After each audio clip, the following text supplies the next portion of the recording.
Garments শ্রমিকদের আন্দোলন অব্যাহত, পুলিশের লাঠিচার্জ, আহত 10।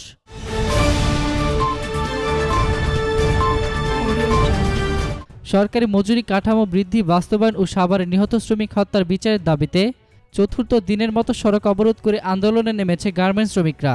এ সময় পুলিশের লাঠিচার্জে অন্তত 10 জন শ্রমিক আহত হয়েছে বলে জানা গেছে।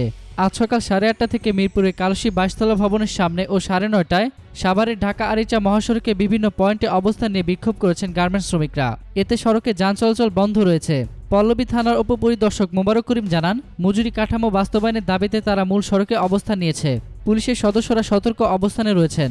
গত 3 দিন ধরে একই দাবিতে বিমানবন্দর, উত্তরা, সাভার, টঙ্গী, গাজীপুরের সড়কে অবস্থান নেয় গার্মেন্টস শ্রমিকরা। এর আগে গতকাল শ্রমিকদের সঙ্গে বাণিজ্য মন্ত্রীর জরুরি বৈঠক হয়। এতক্ষণ ফ্রিকি নিউজের সঙ্গে থাকার জন্য আপনাদের সবাইকে ধন্যবাদ।